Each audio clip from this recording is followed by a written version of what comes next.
"Please, I'm not pure," she begged, standing barefoot on the church steps, her voice breaking in the cold night air. Town gossips hissed, calling her ruined. But then he stepped forward. The mountain man everyone thought had no heart. Removed his heavy coat, laid it across her shoulders, and kissed her anyway. That kiss silenced the street. Yet behind it lurked a dangerous truth. She carried a deed worth a fortune, one that powerful men would burn, bribe, and even kill to take. And the sheriff's keys rattled, ready to lock her away forever. As church bells tolled and hooves thundered, a question echoed through the valley. Will mercy and love be enough to stand against greed and shame? Or will the past destroy them both before dawn? Before we begin, I invite you to take a breath. This space is for the quiet believers, the ones who know small kindnesses can ripple into something greater. The autumn wind whistled through Pine Bluff's empty streets as shadows lengthened across weathered wooden sidewalks. Inside his forge, Caleb Strong's muscles ached from a long day of mending plowshares and shoeing horses. The familiar scent of coal smoke and iron hung in the air as he swept metal shavings into neat piles, his movements mechanical, born of years of routine. The clash of his broom against the wooden floor echoed in the quiet shop. Through the open door, he could see the white-painted church across the dusty street, its weathered cross catching the last rays of sunset. A figure huddled on the steps caught his eye, someone wrapped in what looked like little more than a threadbare blanket. The townsfolk were starting to notice too. Lamplit windows came alive with curious faces, curtains twitching aside as Pine Bluff's residents peered out at the stranger. Caleb paused in his sweeping, watching as the figure struggled to rise.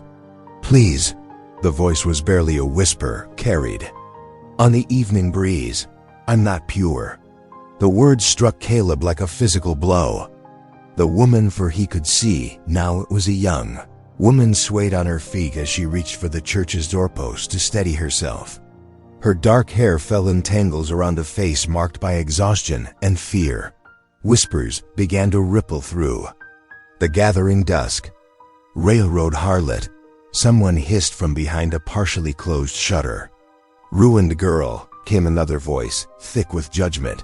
Caleb's hands tightened on his broom handle. Since losing Sarah 2 years ago, he'd kept to himself, finding comfort in the steady rhythm of hammer on anvil, the honest sweat of his work. But something about this woman's desperate dignity stirred him from his self-imposed solitude. The woman Rachel Dunn, though he didn't know her name, yet trembled visibly now. Her eyes darted between the church door and the street, like a trapped animal seeking escape. Just a corner of shelter," she pleaded, her voice breaking. "Please." More townspeople had emerged onto their porches, drawn by the commotion. Their muttering grew louder, a tide of disapproval that threatened to sweep this fragile stranger away. Caleb recognized faces he'd known for years, good people, usually, but fear and judgment had hardened their hearts. Without conscious thought, Caleb found himself moving. His boots struck the packed earth in measured steps as he crossed the street. The murmuring grew louder, then fell silent as he approached Rachel. She flinched slightly as his shadow fell across her, but didn't retreat. The last light of day revealed tears tracking clean lines through the dust on her cheeks. Up close, he could see the blanket was more holes than cloth, and her dress beneath was travel-stained and torn. But what struck him most was the quiet dignity she maintained, even in her desperation. Caleb shrugged off his worn leather coat, the motion deliberate and unhurried. The watching crowd seemed to hold its breath as he settled it gently around Rachel's shoulders. The coat engulfed her small frame, but she clutched it close, her fingers white-knuckled on the leather dot. Then, moving with the same careful deliberation, Caleb bent and pressed a kiss to her forehead. The gesture was both blessing and challenge, a public declaration that this woman, whatever her past, deserved kindness rather than condemnation. The silence that followed was absolute. Rachel's sob broke it, a sound of disbelief and raw gratitude that seemed to echo off the church's weathered walls. She swayed, and Caleb steadied her with a gentle hand on her arm. "Come on," he said softly, but loud enough for those nearby to hear. "The forge is still warm." He guided her across the street, back toward his shop where the banked coals still glowed red in the gathering darkness. Rachel's steps were unsteady, but she moved with him willingly, his coat a shield against both the evening chill and the stares of the townspeople. Behind them, the whispers started again, but different now, uncertain, wondering. Caleb ignored them, focusing instead on the woman who leaned slightly against him as they walked. His wife's death had taught him how quickly life could turn cruel, but it had also shown him the power of simple kindness. Perhaps that's why he couldn't stand by and watch another soul suffer. Not when he had the power to help. The forge's warmth welcomed them as they stepped inside, the familiar sense of iron and coal smoke wrapping around them like a blanket. Rachel's trembling began to ease as the heat reached her, and Caleb saw the first glimmer of hope replace the fear in her eyes. The smithy's warmth wrapped around Rachel like a protective embrace as Caleb guided her inside. Sparks danced from the banked coals, casting flickering shadows on the rough-hewn walls. The familiar sense of iron and leather filled the air, mingling with wood smoke from the small stove in the corner. Rachel's shivering gradually subsided as she sank onto a wooden stool, Caleb's coat still draped around her shoulders. Her eyes darted around the workshop, taking in the rows of tools hanging on the walls, the massive anvil centered in the workspace, and the neat piles of horseshoes waiting to be fitted. Caleb moved with quiet efficiency, pulling a battered coffee pot from a shelf and measuring out dark chicory grounds. As he worked, he couldn't help noticing the state of her hands. Purple bruises marked her knuckles, and her fingernails were cracked and dirty from hard travel. Her shoes, visible beneath the hem of her mud-stained dress, were worn nearly through. At the solace, "It ain't much," he said, pouring the steaming coffee into 2 tin cups, "but it'll warm you proper." Rachel wrapped her trembling fingers around the cup, breathing in the bittersweet aroma. "Thank you, Mr. Strong. I should explain, Caleb." He corrected gently. "Just Caleb." She nodded, taking a careful sip before speaking again. "I left my mother's homestead 3 days ago. There were men." Her voice caught, and she stared down into her cup. "Railroad men. They kept coming around, asking about the deed." From her pocket, she withdrew a folded paper, creased and worn at the edges from handling. Her fingers tightened protectively around it. "They wouldn't leave us be. Said things, did things." Tears welled in her eyes. "That's why I'm not pure anymore. I couldn't stay after." "Stop right there," Caleb interrupted, his voice firm but kind. "Purity ain't for them to weigh. Not their right, not their business." The town bell began to toll curfew, its deep notes rolling through the evening air. 9 steady rings echoed across Pine Bluff, calling honest folk to their beds and warning troublemakers to clear the streets. "There's a cot behind the anvil," Caleb sighed, gesturing to where a narrow bed sat in the shadows. "It ain't much, but it's clean. You can rest easy here tonight." Rachel hesitated only a moment before moving to the cot. She kept Caleb's coat wrapped around her as she lay down, clutching the deed close to her chest. Within minutes, her breathing settled into the rhythm of exhausted sleep. Caleb settled into his chair by the forge, watching the coals pulse with inner fire. Sleep eluded him as his thoughts churned. The townspeople's whispers echoed in his memory, sharp with judgment. Yet beneath his anger at their cruelty, something else stirred, a warmth he hadn't felt since Sarah's passing, a desire to protect this wounded stranger who carried herself with such quiet dignity. Morning arrived with heavy footsteps on the wooden sidewalk outside. Caleb had dozed only fitfully, and he rose stiffly as voices began to gather. Rachel stirred on the cot, fear flickering across her face as she registered the sound of the crowd. "Best get you settled proper," Caleb said, helping her to her feet. Mrs. Whitaker's boarding house takes in working women. She's strict but fair. Together, they stepped out into the harsh morning light. The crowd parted before them, but the whispers followed like angry wasps. "Shame on him," muttered one woman. "Taking in trash," growled another. Rachel's shoulders hunched under the assault, but she kept her head high as Caleb led her down Main Street. The boarding house stood proud at the corner, its white paint gleaming in the morning sun. But Mrs. Whitaker met them at the door with lips pressed thin and eyes like flint. "Flint. We don't take her kind here," she announced, loud enough for all to hear. "I run a respectable house." Color flooded Rachel's cheeks. She turned away, ready to flee, but Caleb's hand caught her arm. "Then I reckon my cabin'll have to do," he said, his voice carrying clearly to the gathered onlookers. "It's past the creek, quiet-like. Got a spare room that's gathering dust." Shocked murmurs rippled through the crowd. Rachel's eyes widened. "Mr. Strong Caleb, I couldn't impose.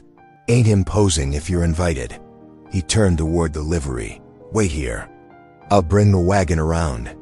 Minutes later, they were moving through town, the wagon's wheels crunching on packed earth. Rachel sat rigid beside him on the seat, one hand still pressed against the pocket holding her deed.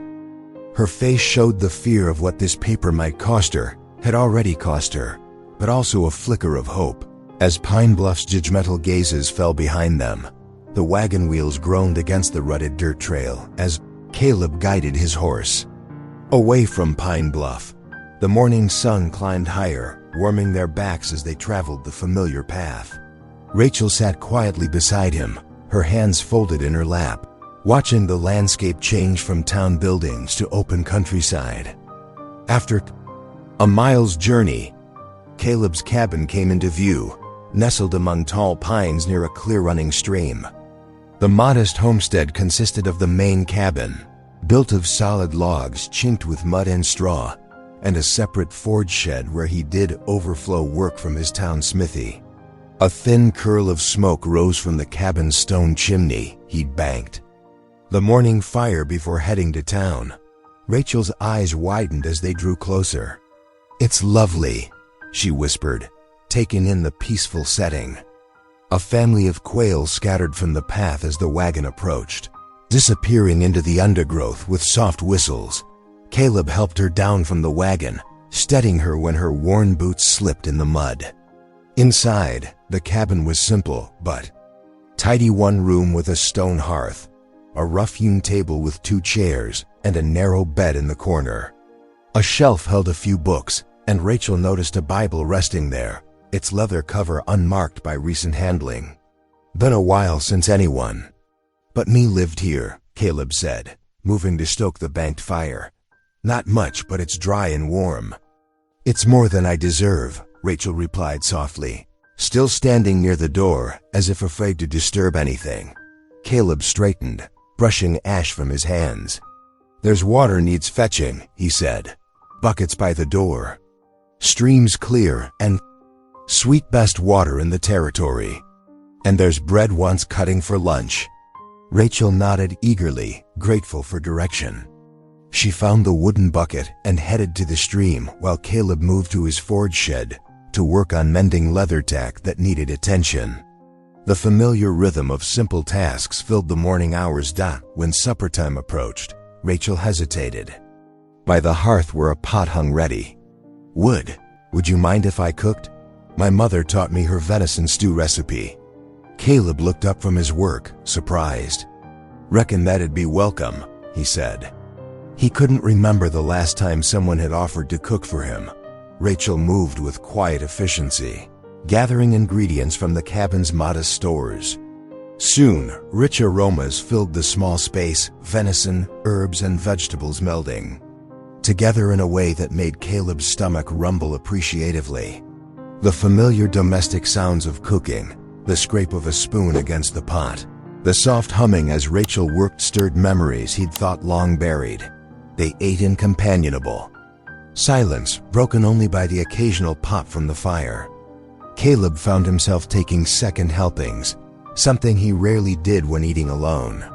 The usual weight of his solitude seemed lighter somehow, softened by Rachel's gentle presence. As night fell, coyotes began their evening chorus outside, their yips and howls echoing across the darkened landscape. Rachel unrolled a simple pallet near the hearth, arranging her blanket with careful movements. "I won't be any trouble," she assured him, her voice barely above a whisper. "I can sleep here, by the fire." Caleb watched her, remembering another night years ago, his Sarah, pale and failing, whispering her last words from their bed. The bitter anger that had driven him from God's presence after her passing stirred in his chest, but somehow it felt different now. Without thinking, he reached for a second blanket from his own bed and crossed to where Rachel lay. "Nights get cold," he said gruffly, settling the extra covering over her. Rachel's eyes glistened in the firelight, tears tracking silently down her cheeks.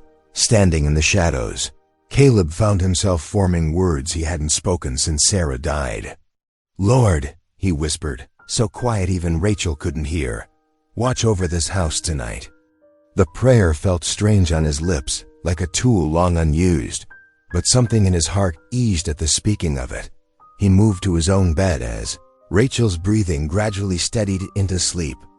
The coyotes sang their wild songs outside, but inside the cabin, a fragile peace had taken root.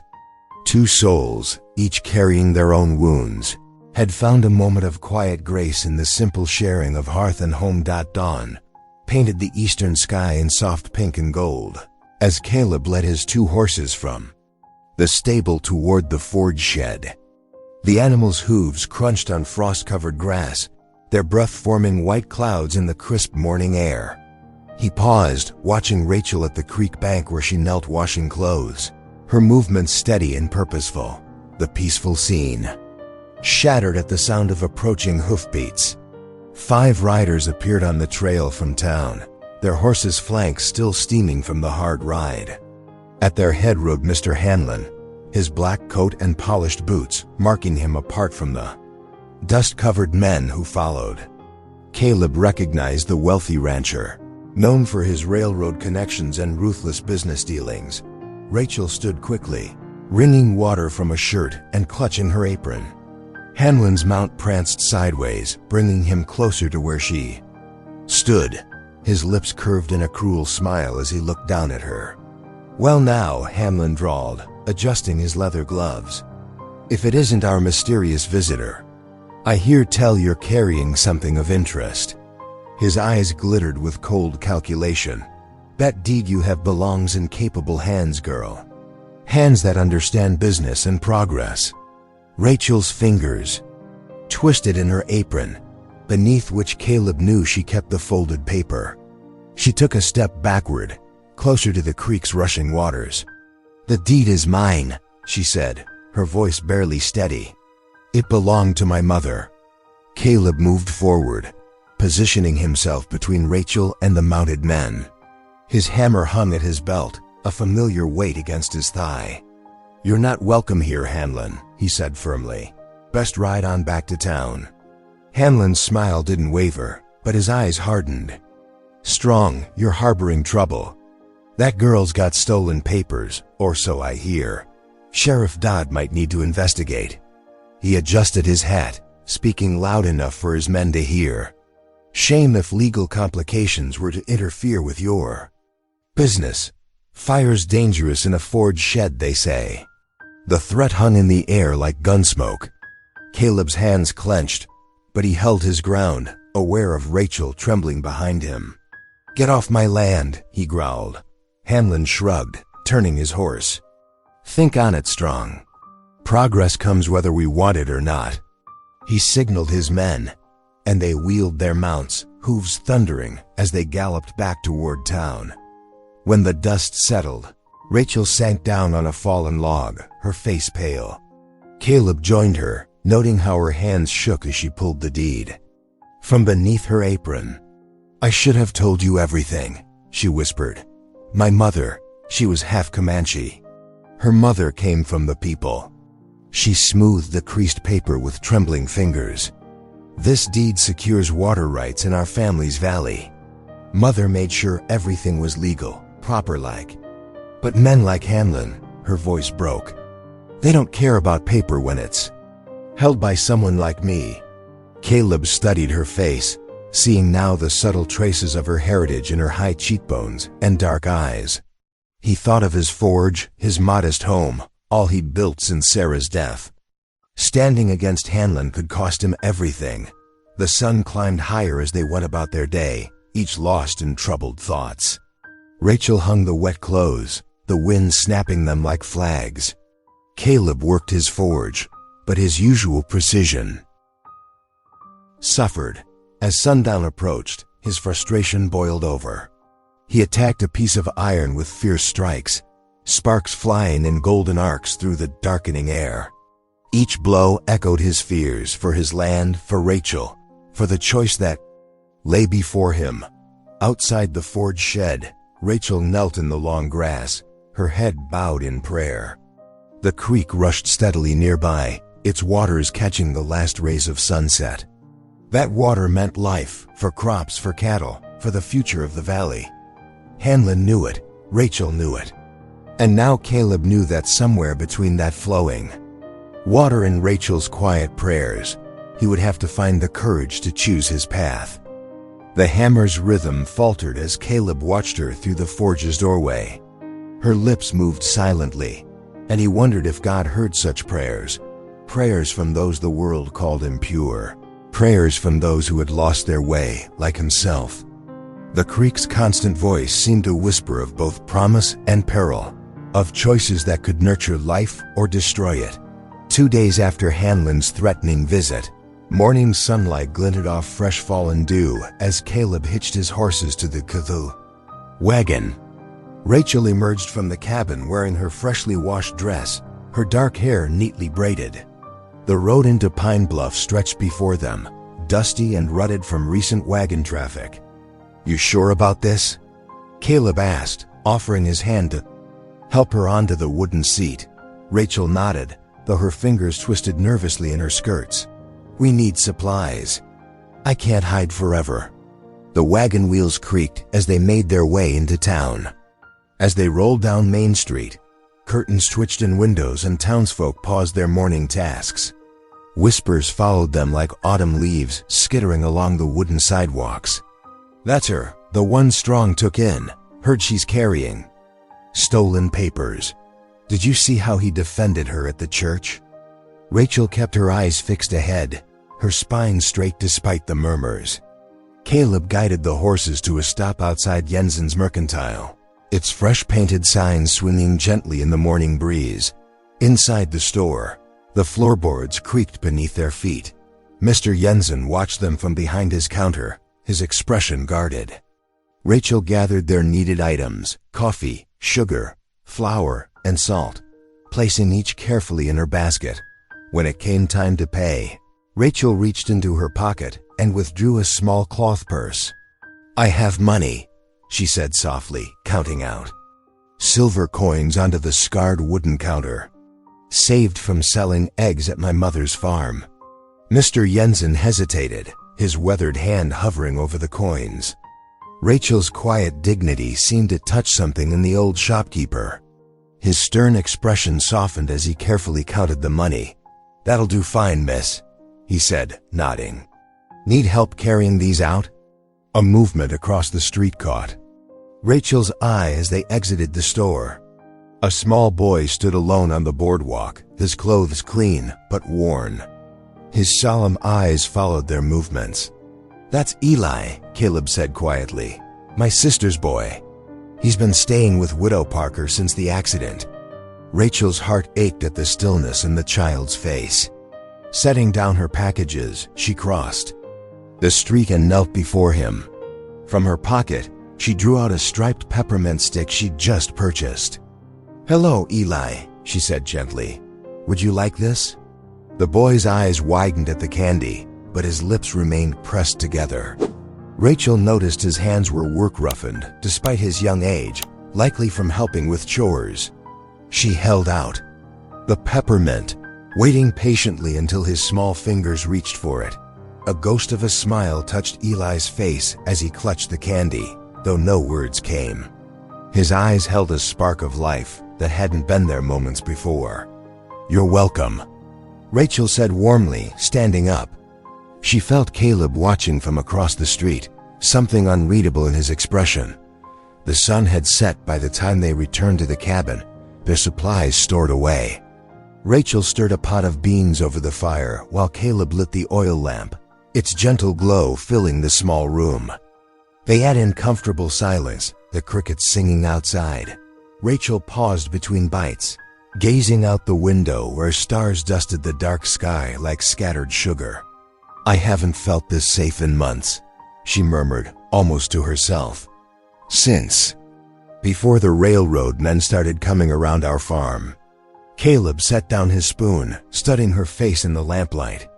"Reckon I've been hiding too, in my own way," he admitted. "After Sarah died, seemed easier to shut everything out." Rachel nodded, understanding in her eyes.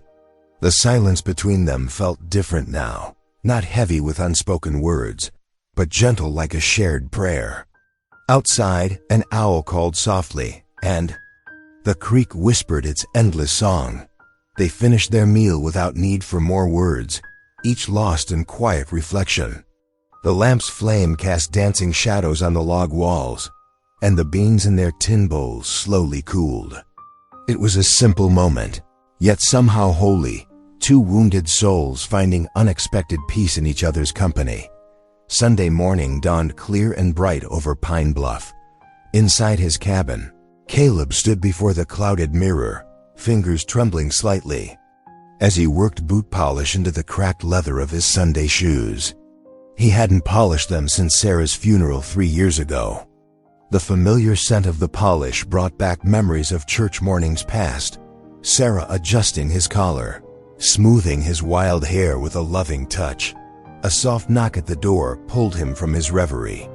Rachel stood there in a borrowed dress from Mrs. Whitlow, the fabric faded but clean, her dark hair tied back with a ribbon. The seamstress had secretly delivered it the day before, along with a note saying simply, "For Sunday service." "You look proper fine," Caleb said quietly, noting how the blue cotton brought out the warmth in her eyes. They walked together down the dusty road to the white-painted church, its small bell tower reaching toward the cloudless sky. Rachel's steps slowed as they approached the open doors, where townspeople gathered in their Sunday best.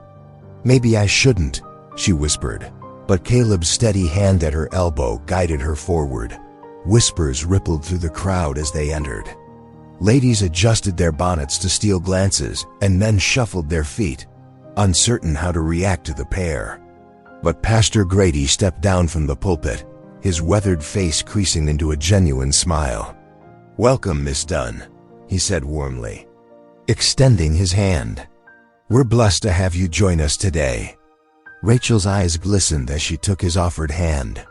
"Thank you, Pastor." The congregation rose for the first hymn, "Amazing Grace." Rachel's voice quavered on the opening notes, barely audible above the organ. But as the verses continued, her confidence grew. Her clear soprano lifted above the other voices, pure and sweet. Caleb's throat tightened at the sound. Sarah had loved this hymn, had sung it while hanging laundry or kneading bread. He hadn't heard it since her passing without bitter grief flooding his heart. But today, something different stirred in his chest, not just sorrow, but a fragile hope. After the service, people filed out into the Sunday morning sunshine. Mrs. Whitlow approached Rachel, pressing a warm loaf of bread wrapped in cloth into her hands. "Fresh baked this morning," she murmured. "For your supper table." Rachel clutched the bread, touched by this simple gesture of acceptance. "Thank you, ma'am, I'm much obliged." But the moment of peace was broken by Hanlon's shadow falling across the church steps. He stood in the doorway, his polished boots and fine suit a stark contrast to the townspeople's modest dress. His cold eyes fixed on Rachel. "Enjoy your borrowed respectability while it lasts," he said quietly as he passed. Soon enough, everyone will know what you really are." Caleb's jaw tightened, but Rachel's gentle touch on his arm kept him still. They walked home in thoughtful silence, the bread warm against Rachel's chest as they approached the cabin. They spotted a small figure sitting on the front steps. Eli had walked the mile from Widow Parker's house, his Sunday clothes dusty from the journey. He stood as they approached, twisting his cap in his hands. "Looks like we have company for supper," Caleb said softly. Rachel's face brightened as she hurried to greet the boy. "Would you like to visit us more often?" she asked Eli. The boy nodded eagerly, his eyes fixed on her face, though he remained silent. Caleb watched them together, something easing in his chest. "Reckon we could arrange that with Widow Parker," he said. "Boy needs family around him." Inside, Rachel set about preparing their evening meal, beans simmering with salt pork, and cornbread baking in the iron skillet. The cabin filled with warm, homey smells as dusk settled outside. Eli helped by setting 3 tin plates on the table, careful with each piece as if it were fine china as they ate together in the lamplight. Rachel's voice was thoughtful. "I used to think some things couldn't be forgiven," she said quietly, "that some stains don't wash out. But maybe," she paused, looking at Eli's peaceful face, at Caleb's attentive eyes, "maybe forgiveness is possible, even for someone like me." Caleb stared down at his plate, shame burning in his chest. How long had he nursed his bitterness toward God, blaming him for Sarah's death? The words of "amazing grace" echoed in his memory, speaking of grace he'd turned away from. The evening deepened around them. Eli curled against Rachel's side as she cleared the dishes, his eyes heavy with contentment. The lamp flame danced, casting warm shadows on the cabin walls. In that moment of quiet fellowship, something long frozen in Caleb's heart began to thaw, like spring coming after a bitter winter. Through the week that followed, Rachel fell into a steady rhythm at Caleb's homestead. Each morning, she rose before dawn to kindle the kitchen fire and set coffee brewing. The familiar tasks of keeping house brought comfort after months of running. She swept the plank floors, hung fresh curtains from flour sacks, and kept Caleb's work shirts mended at the forge. She proved herself useful beyond mere housekeeping. Her slender arms grew stronger as she hauled bucket after bucket from the creek to cool hot iron. She learned to bank the forge fires just right, keeping them hot enough for Caleb's work without wasting precious coal. The rhythm of the bellows became second nature, matching Caleb's needs without him having to ask. Caleb found himself watching her more often than he meant to. The way she hummed while hanging laundry on the line. How she'd pause to brush hair from her face with the back of her hand, leaving a smudge of soot on her cheek. Sometimes their eyes would meet across the forge, and something warm would flutter in his chest before they both looked away. Yet he didn't miss how she startled at sudden movements, or how her hands trembled when riders passed on the road. The scars of her ordeal ran deep. At times she'd grow distant, staring toward the horizon as if expecting trouble to appear. Eli's daily visits brought light to them both. The boy would arrive mid-morning, having finished his chores at Widow Parker's. He'd shadow Rachel like a devoted pup, carrying small tools or fetching kindling. Though still silent, his eyes spoke volumes, especially when Rachel would pause in her work to ruffle his hair or share a cookie she'd baked. One warm afternoon, as Rachel sorted dried herbs at the cabin's open door, she began to sing softly. The melody was unlike anything Caleb had heard before, haunting and sweet, with words in a language he didn't know. A Comanche lullaby, he realized, remembering what she'd said about her mother. "My grandmother sang this to comfort scared children," Rachel explained, catching his questioning look. "It speaks of safety, of being wrapped in buffalo robes while the night wind sings outside." Eli sat at her feet, arranging herbs into neat piles. As Rachel repeated the gentle tune, something extraordinary happened. A small sound rose from the boy's throat, hesitant at first, then stronger. He was humming along. Rachel's hands froze. Tears sprang to her eyes as she knelt beside him. "That's it, sweet boy," she whispered. "You know this song?" Eli nodded, still humming. The melody grew more confident as Rachel joined in again, their voices twining together like smoke rising from the forge. Caleb gripped his anvil, knuckles white against the iron. He hadn't heard the boy make a sound since the wagon accident took his parents. "Thank you, Lord," he whispered hoarsely. "Thank you." That evening, Rachel outdid herself preparing supper. She'd traded eggs at the mercantile for flour and lard, using them to make a golden-crusted venison pie. The rich aroma filled the cabin. As they gathered around the table, Caleb couldn't help but laugh, a rusty sound he barely recognized as his own, when Eli held out his plate for seconds before finishing his first helping. The boy's eyes danced as Rachel cut him another generous slice. As night settled over the valley, they sat together by the hearth. Rachel mended a shirt while Eli dozed against her shoulder. Caleb fed small sticks into the fire, content in a way he hadn't felt since Sarah's passing. The warmth seemed to spread beyond the flames, filling the cabin's corners with peace. Yet darkness lurked at the edges of their newfound happiness. Twice that week, Caleb had spotted Hanlon's riders near the creek, watching the cabin.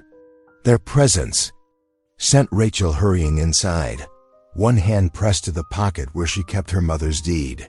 As crickets chirped outside, Rachel's fingers traced the folded paper through her apron. The precious document that proved her family's water rights felt like a burning coal against her skin. She knew its presence endangered not just her, but Caleb and Eli too. Yet the thought of surrendering it to Hanlon made her sick with dread. Caleb watched the emotions play across her face, understanding without words. He added another stick to the fire, its light pushing back the shadows for a little longer. Dawn painted the sky in shades of pink and gold. When Rachel first smelled the smoke, she bolted upright from her pallet, heart pounding. "Caleb!" Fire! Thick black smoke billowed from the forge shed, flames already licking through the shingled roof. Caleb burst from the cabin, his face ashen. "Get the buckets!" They ran to the creek. Rachel's skirts hiked above her knees as they filled bucket after bucket. Steam hissed where water met fire, but the blaze only grew stronger. The dry timber of the shed crackled like kindling, sending sparks dancing into the morning air. "The bellows!" Caleb shouted, starting forward. Rachel grabbed his arm, pulling him back just as a blazing beam crashed where he would have stood. The heat drove them away from the building, forcing them to watch helplessly as the flames devoured Caleb's livelihood. Eli appeared from the path to town, his small face contorted in horror. He ran to Rachel, burying his face in her skirts as tears soaked the fabric. The boy trembled as another timber fell with a thunderous crash. Caleb's face darkened with fury. "Hanlon," he spat the name like poison. "This has his mark all over it." His fists clenched at his sides as he watched years of work burn to ash. The morning sun climbed higher, and with it came the sound of approaching horses. Sheriff Dodd rode at the head of 3 deputies, their badges glinting in the harsh light.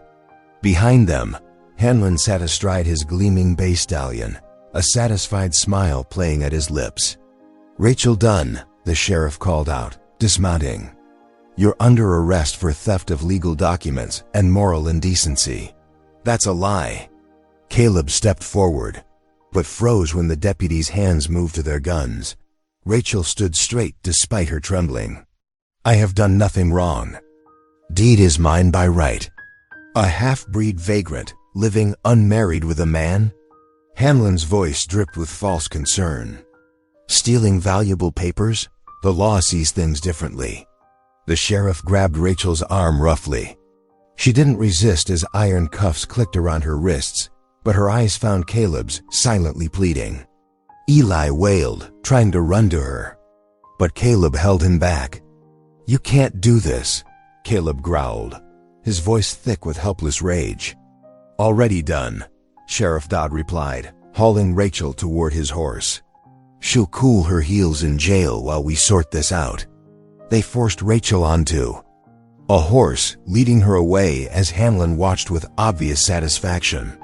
Caleb could only stand amid the smoking ruins of his forge, Eli sobbing against him as Rachel disappeared down the road to Pine Bluff. The day dragged like a wounded thing.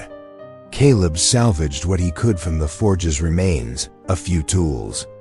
Some bent iron, his anvil blackened but intact. Each piece he recovered felt like a mockery of his powerlessness to help Rachel. As evening settled over the cabin, Eli refused to return to Widow Parker's, clinging to Caleb with desperate determination. "We won't leave her there," Caleb promised, his voice rough with emotion. "Rachel's family now, you hear? We'll get her back." After settling Eli on Rachel's pallet, Caleb sat alone by the ruined forge. The night air grew bitter with autumn's chill, but he barely felt it. Rage burned in his chest, at Hanlon, at the corrupt sheriff, at himself for not protecting Rachel better. Most of all, at God for letting evil triumph again. The same fury had consumed him after Sarah died, driving him from faith into lonely bitterness. Now it beckoned again, offering the cold comfort of abandoning hope. A night bird called, reminding him of Rachel's lullaby, of Eli's miracle. With heavy steps, Caleb returned to the cabin. His eyes fell on Sarah's Bible, gathering dust on its shelf. When was the last time he'd opened it? Not since the fever took his wife. Caleb lifted the worn book, its leather familiar under his calloused fingers. He lit a lamp and began to read, the words both strange and familiar. "He has shown you, O mortal, what is good. And what does the Lord require of you? To act justly, and to love mercy, and to walk humbly with your God. Justice, mercy, trust." The words struck him like hammer blows on hot iron. He'd forgotten their weight, their truth. Rachel's gentle strength, her forgiveness toward those who wronged her. Wasn't that mercy lived out? And justice, didn't that require action from those who could give it? Caleb set his jaw, determination replacing despair. Tomorrow would bring its own battles, but he would face them standing. Rachel needed him, Eli needed him. And perhaps God wasn't as distant as he believed. Outside, crickets sang in the darkness as Caleb kept his vigil, the Bible open on his knee, planning tomorrow's fight. Morning crept over Pine Bluff with a bitter chill. Frost silvered the grass as Caleb rode into town, his clothes still smelling of smoke from yesterday's fire.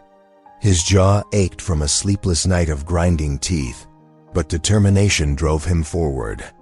The jail squatted at the edge of town, a squat building of rough stone and iron bars. Deputy Mills dozed in his chair, boots propped on the desk.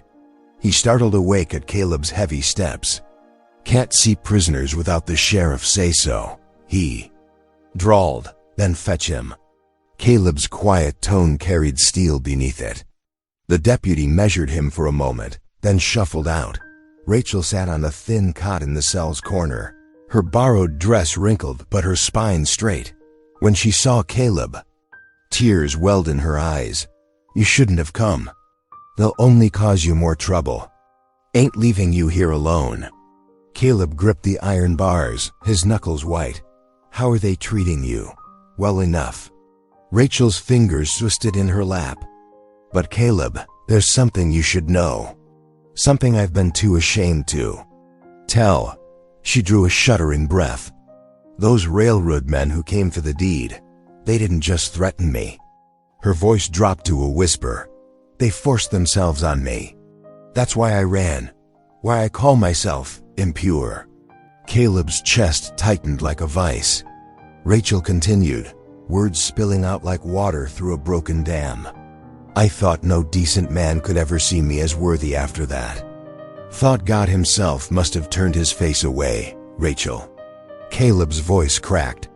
He reached through the bars, taking her trembling hand in his calloused one. "It ain't you who should carry shame. Those men," he swallowed hard against rising fury, "they're the ones marked by evil, not you." A scuff of boots made them both turn. Pastor Grady stood in the doorway, his kind face grave. "I couldn't help but overhear," he said softly. "Rachel, child, the Lord's mercy covers all wounds, especially those inflicted by others' sin." The pastor turned to Caleb. "That deed she carries, we must bring it to light immediately. The truth of her claim could change everything." Rachel's eyes widened. "But Hanlon has no power against God's justice," Pastor Grady said firmly. "Caleb, gather the town at the church by sunset. It's time Pine Bluff chose between right and wrong." Throughout the afternoon, word spread through town. Women who had witnessed Rachel's gentle way with Eli whispered support from porches. Men who had seen her dignity despite scorn shifted uneasily, reconsidering their judgment. As the sun painted the western sky crimson, townsfolk filed into the whitewashed church.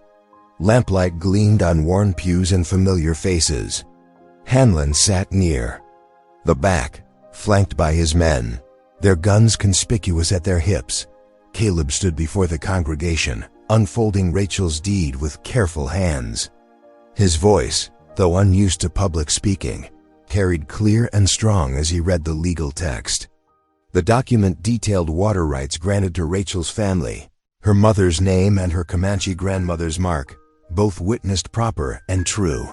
This land and water belonged to Rachel Dunn by law and by blood. Caleb concluded, "Any man saying different stands against both justice and truth." Murmurs rippled through the crowd. Mrs. Whitlow, the baker, stood first. "That girl's shown nothing but goodness since she came. Made my Eli speak again when none could reach him. I'll stand with her." Others rose.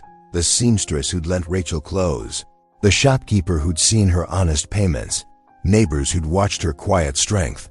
Yet Hanlon's face darkened with rage. "You'd let our valley fall to a woman?" he snarled. "To Comanche claims? My men won't stand for it." His riders shifted, hands near their weapons. Pastor Grady's voice cut through the tension. "The only standing that matters here is before the Almighty. Will we choose mercy or malice, justice or greed?" Lamplight flickered across faces both determined and uncertain. The choice hung in the air like thunder before a storm, while outside, darkness gathered deeper around Pine Bluff. Dawn painted the hills in watercolor strokes of pink and gold. Caleb saddled his bay mare early, checking his saddlebags filled with Rachel's documentation. The leather creaked as he mounted, giving Rachel one last glance where she stood on the cabin's porch. "I'll be back before sundown," he said. "Eli's coming by with the widow to help you." Rachel nodded, wrapping her shawl tighter against the morning chill. "Be careful, Caleb. Hanlon has eyes everywhere." The mare's hooves kicked up dust as Caleb rode out. He spent the morning visiting homesteads scattered through the valley, talking to families whose livestock and crops depended on the creek's water. At the Miller place, he dismounted to share coffee with Jim Miller and his sons. "Hanlon's been pressuring everyone," Jim said, his weathered face grim. "Threatening to dam the creek upstream if folks don't sell out." "That creek feeds all our lands," Caleb replied. "Rachel's deed protects more than just her claim. It keeps the water flowing free for everyone." By midday, he had visited 6 families. Most listened carefully, nodding when he explained how Rachel's legal right to the water could shield them all from Hanlon's greed.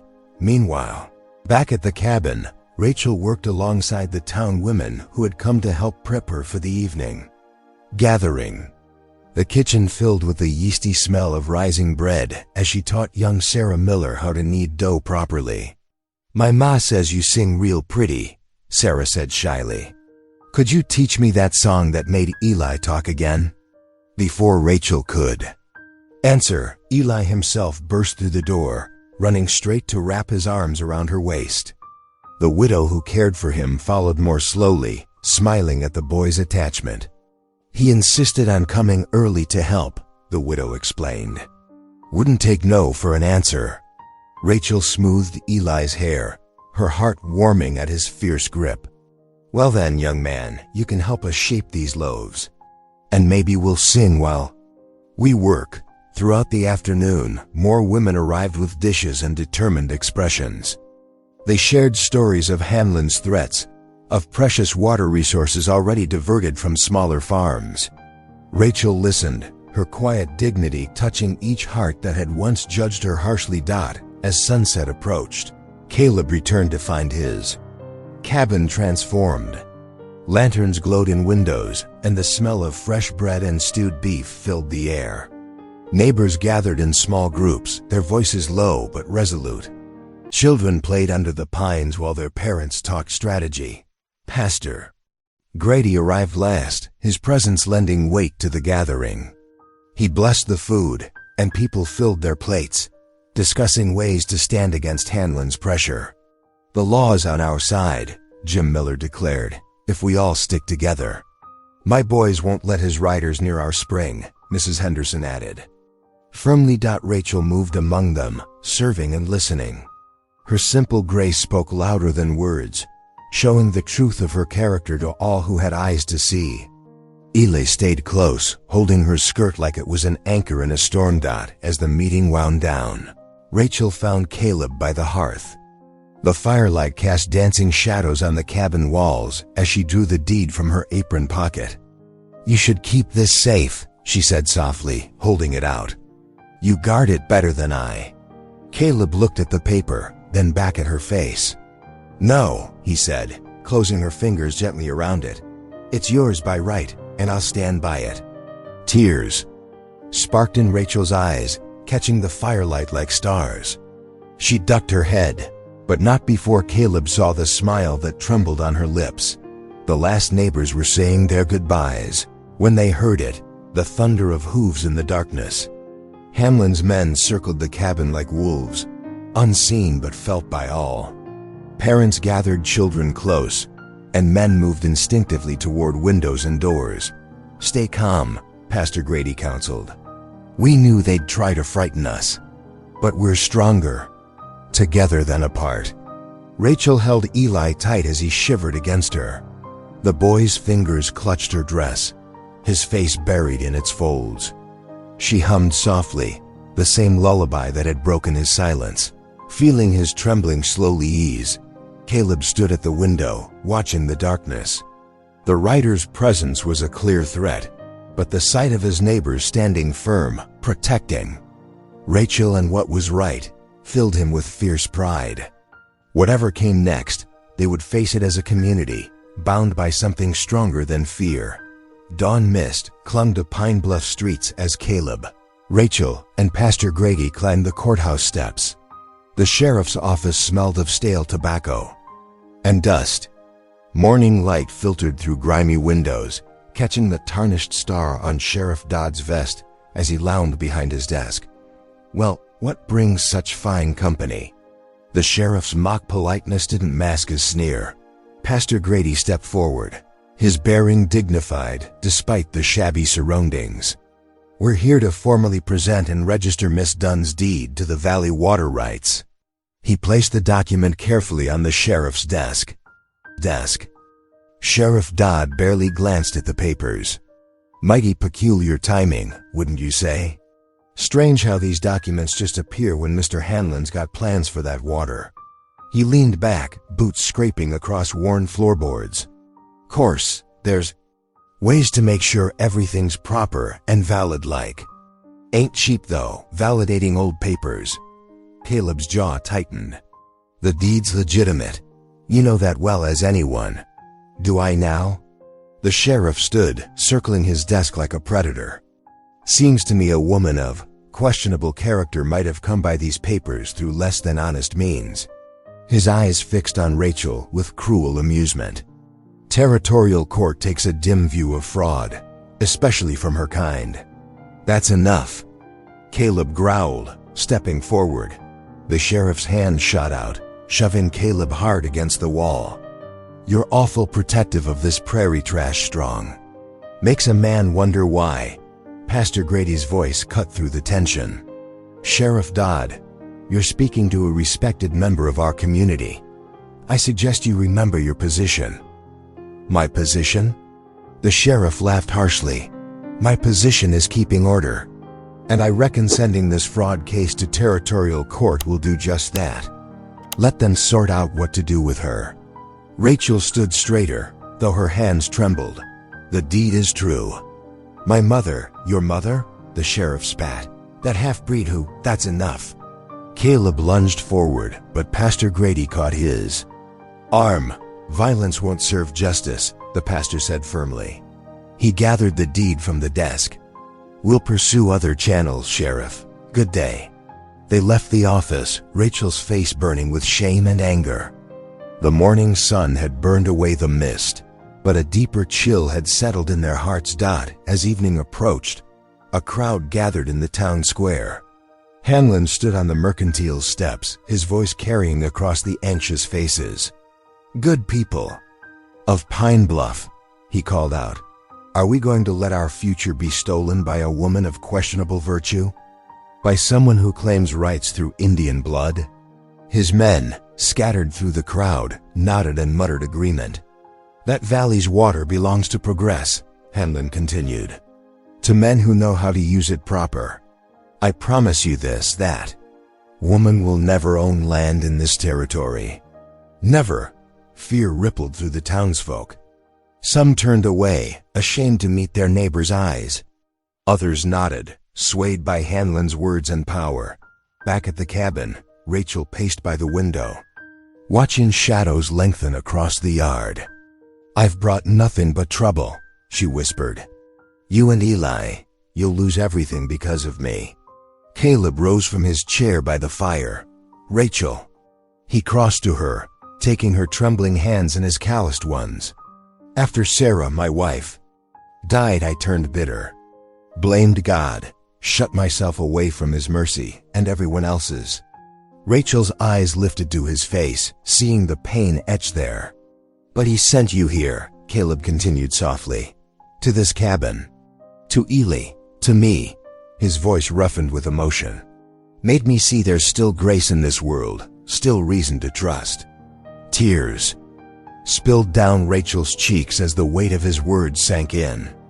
This man who had lost so much was choosing to stand with her, to believe in her when others WULDN single quotes D. Eli, who had been sitting quietly by the hearth, suddenly scrambled to his feet.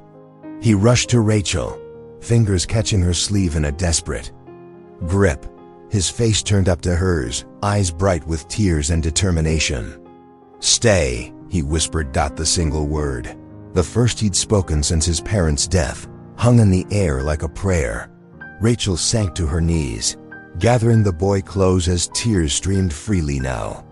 Her arms tightened around him, feeling the tremor in his small body, the fear of losing another person he loved. "Oh, Eli," she breathed, pressing her cheek to his hair. Caleb watched them, his own eyes misty.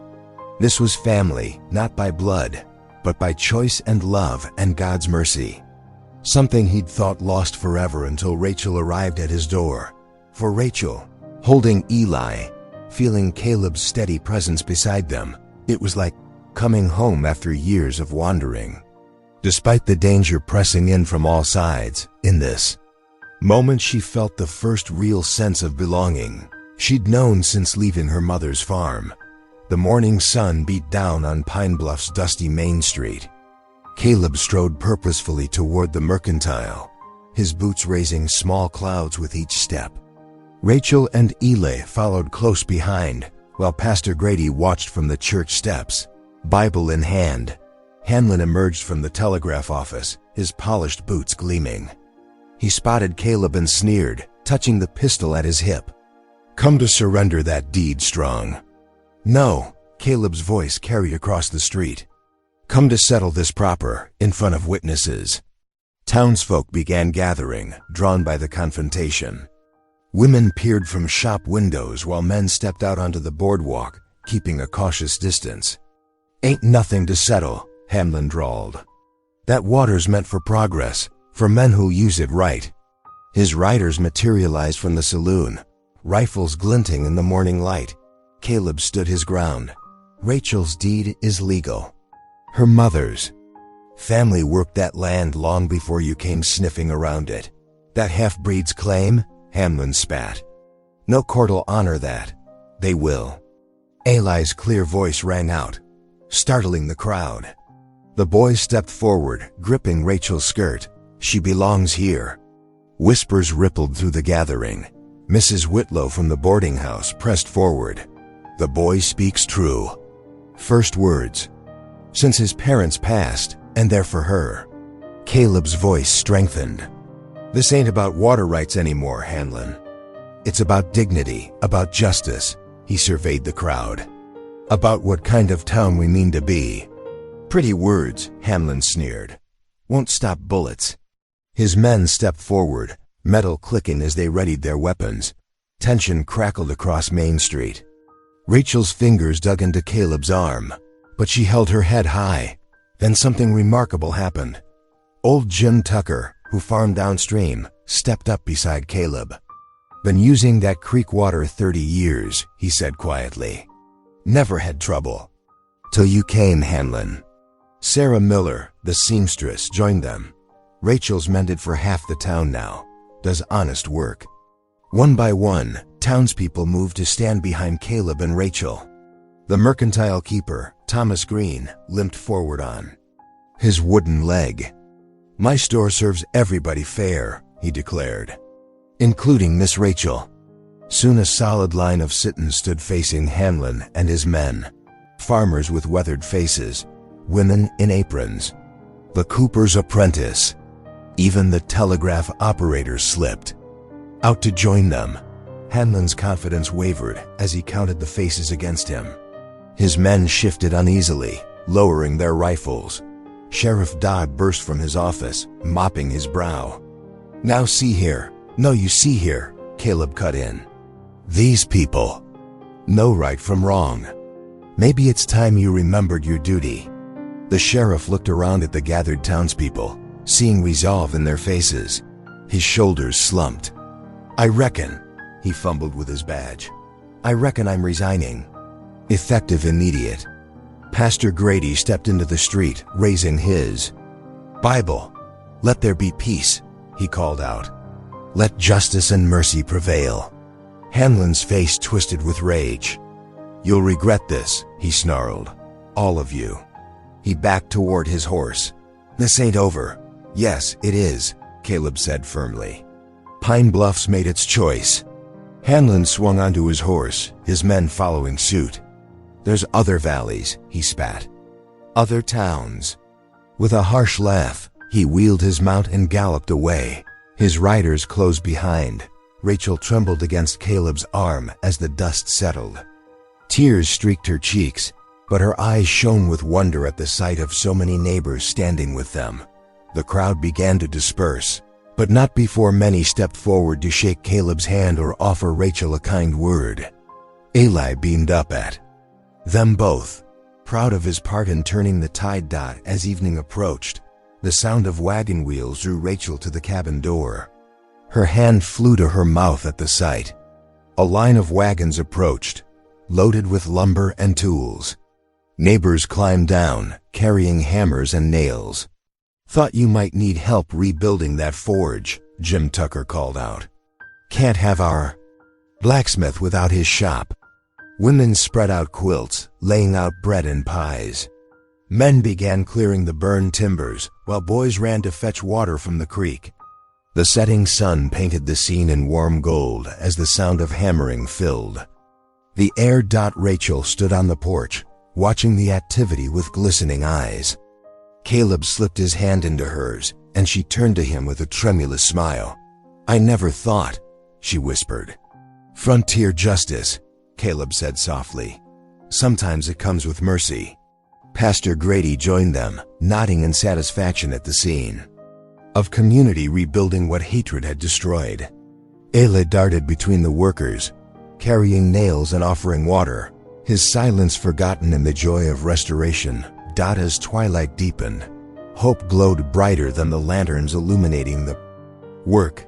Pine Bluff had chosen its path, and Rachel had found her home at last. The pine logs of the new forge rose steadily over the next few days. Morning light found Caleb directing the placement of heavy beams, while Rachel kept the workers fed. The rhythm of hammers filled the air from sunup to sundown, punctuated by calls for water and friendly banter. Rachel kneaded bread at the cabin's wooden table, her strong hands working the dough with practiced motions. Through the open door, she watched the men positioning roof timbers. Flour dusted her apron as she shaped loaf after loaf, adding herbs from her small garden. The scent of baking bread soon drew appreciative comments from the workers. "Smells like heaven," Jim Tucker declared, wiping sweat from his brow. "Ain't had bread this fine since my Martha passed." Rachel's cheeks colored at the praise. "It's the least I can do, with everyone helping so." Near the chicken coop, Eli darted between the scattered hens, his laughter ringing clear and bright.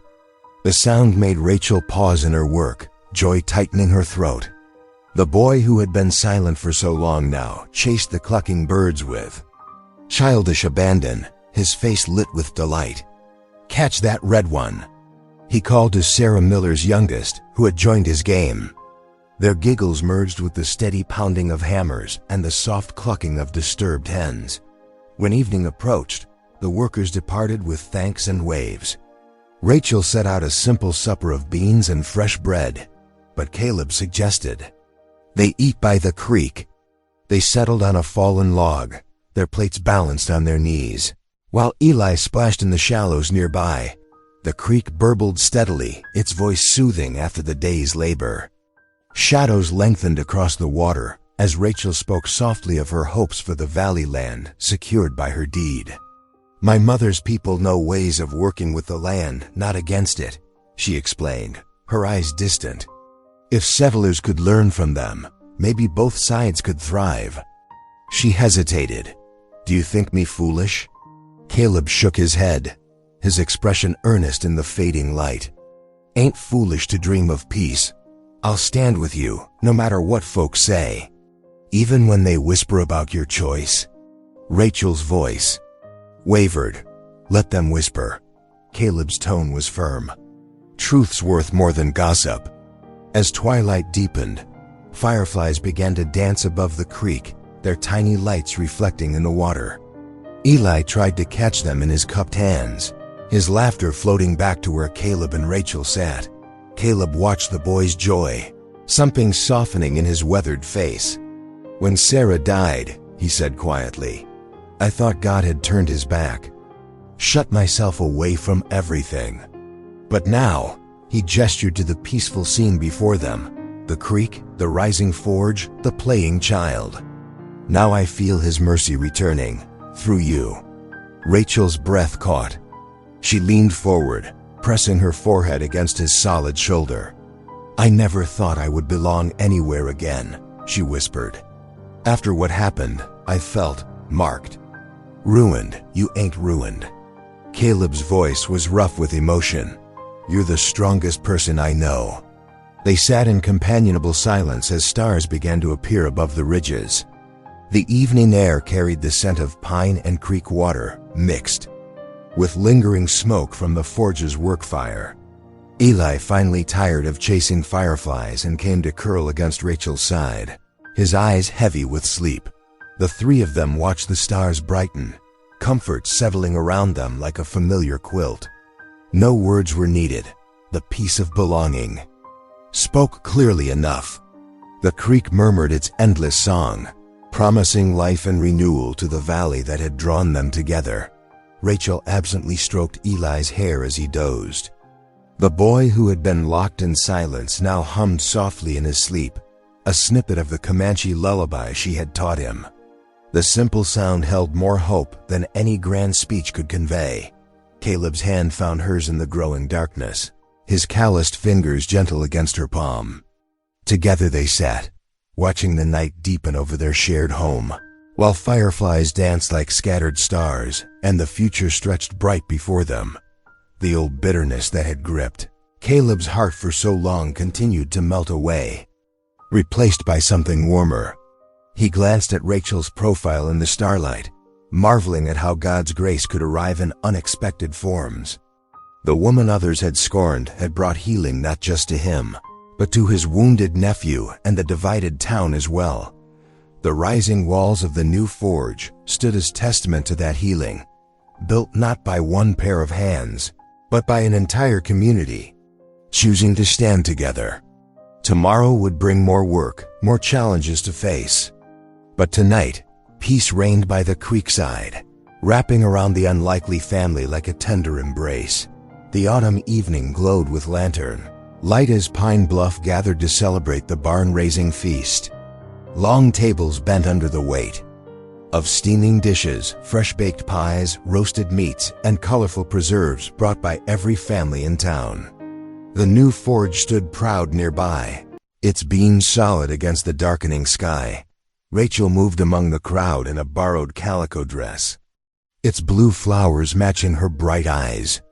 Children tugged at her sleeves, begging for another story or song. She had become their favorite, her gentle ways winning hearts that once whispered against her. Caleb stood before the assembled townspeople, his usual work clothes replaced by a clean shirt, his face freshly shaved. His eyes found Rachel in the crowd, and his voice carried clear across the yard. "Folks," he began, "some of you remember the night I gave this coat to a stranger." He held up the familiar garment that had first sheltered Rachel. "Tonight, I wrap it around her again, not as a stranger, but as my partner, my family." He crossed to where Rachel stood, tears brightening her eyes, and settled the coat on her shoulders with deliberate care. "This woman is worthy of all honor," he declared. "She has brought life back to my home and hope to my heart." Applause rose from the crowd. Mrs. Tucker dabbed at her eyes with a handkerchief, and several other women sniffled openly. Rachel looked up at Caleb, her voice trembling. "I thought I was ruined." "You are redeemed," Caleb answered firmly, letting everyone hear. "By grace and by love." Eli bounced between them, grabbing both their hands with a beaming smile. Pastor Grady stepped forward, raising his hands over the three of them. "Lord," he prayed, "bless this household built on mercy. Let their love light the way for others." As night settled in, fiddle music filled the air. Lanterns swayed in the gentle breeze as Caleb led Rachel into a circle of dancers. Their neighbors clapped in time, celebrating not just a new forge, but a family forged in faith and redemption.